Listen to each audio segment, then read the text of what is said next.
సూపర్గా ఉన్నావుగా, beauty of the lady.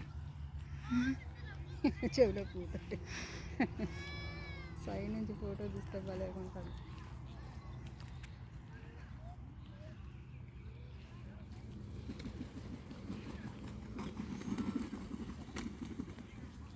అబ్బా మీ వ్యూ కోసమే ఎగురుతున్నట్టున్నాయి అవి. బుడదండి బుడదండి